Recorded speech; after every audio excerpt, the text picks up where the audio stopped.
আসসালামু আলাইকুম, welcome back to my channel. সবাইকে স্বাগতম জানিয়ে শুরু করছি আমাদের আজকের রেসিপি হচ্ছে ভুট্টার রেসিপি।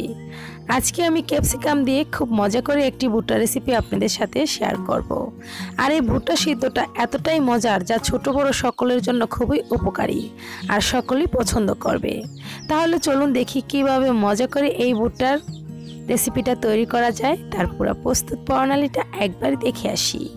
আজকের রেসিপির জন্য এইখানে কচি থেকে 3টা ভুট্টা নিয়েছি, আর এই 3টা ভুট্টা দিয়ে কিন্তু আমি রেসিপিটা করব।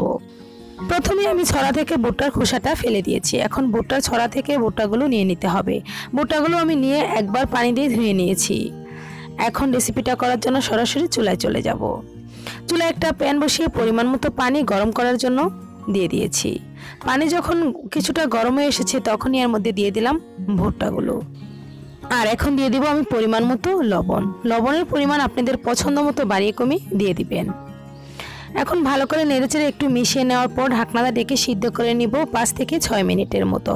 আর এই পর্যায়ে চুলার আঁচটা ফুল বাড়ানো থাকবে। মাঝে মাঝে ঢাকনাটা উঠিয়ে একটু নেড়ে দিতে হবে। ফিরে আসলাম আমি 4-5 মিনিট পর। এর মধ্যে কিন্তু ভুট্টাগুলো খুব ভালোভাবে সিদ্ধ হয়ে গেছে। অবশ্যই ভুট্টাগুলো 5 থেকে 7 মিনিটের মতো সিদ্ধ করে নিতে হবে, আর একটু বেশি পানি দিয়ে সিদ্ধ করতে হবে। হাতের মাথায় আমি নিয়ে দেখলাম ভুট্টাগুলো খুব সুন্দরভাবে সিদ্ধ হয়ে গেছে। স্ক্রিনে দেখে হয়তো বুঝতে পেরেছেন ভুট্টাগুলো কত ভালোভাবে সিদ্ধ হয়েছে। এখন ভুট্টাগুলো হালকা করে ভেজে নেওয়ার জন্য চুলায় একটা প্যান বসিয়ে দিয়ে দিলাম এখানে পরিমাণ মতো বাটার। আপনার চাইলে কিন্তু তেল দিয়েও করতে পারবেন, তবে বাটার দিয়ে করলে ভুট্টার স্বাদ ভালো আসে। একটু নেড়ে নেওয়ার পর বাটারটা যখন হালকা গলে গেছে তখন এর মধ্যে দিয়ে দিলাম সিদ্ধ করে রাখা ভুট্টাগুলো দেওয়ার পর এখন অ্যাড করে দিচ্ছি আমি 2 রকমের ক্যাপসিকাম, পেঁয়াজ কুচি আর কাঁচামরিচ কুচি।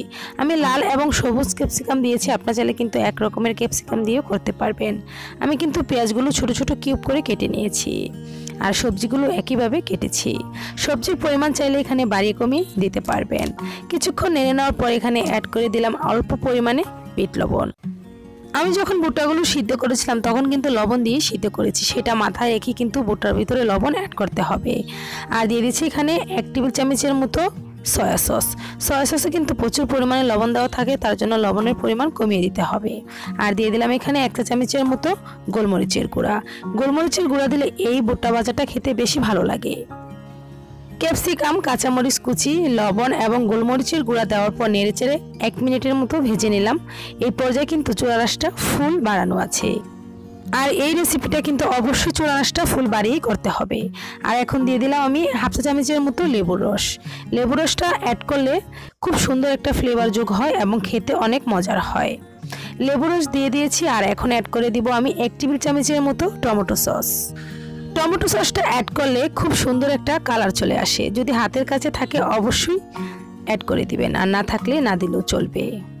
টমেটো সস দেওয়ার পর ভালো করে নেড়েচেড়ে মিশিয়ে চুলা থেকে নামিয়ে নিব, কারণ এই ভুট্টাগুলো কিন্তু আগ থেকেই খুব ভালোভাবে সিদ্ধ করা। নেড়েচেড়ে আমি 1 মিনিটের মতো ভেজে নিয়েছি। ভুট্টাগুলো কিন্তু খাওয়ার জন্য একদম রেডি হয়ে গেছে। এখন চুলা থেকে নামিয়ে পরিবেশনে চলে যাব।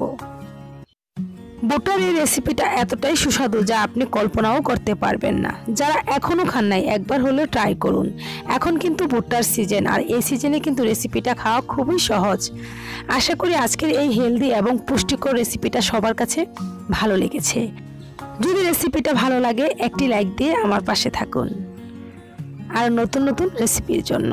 আর যারা এতক্ষণ আমার সঙ্গে ভিডিওটা দেখেছেন তাদেরকে অসংখ্য ধন্যবাদ। আজ এ পর্যন্তই, আবারও দেখা হবে অনলাইনে নতুন কোনো রেসিপিতে। আল্লাহ হাফেজ।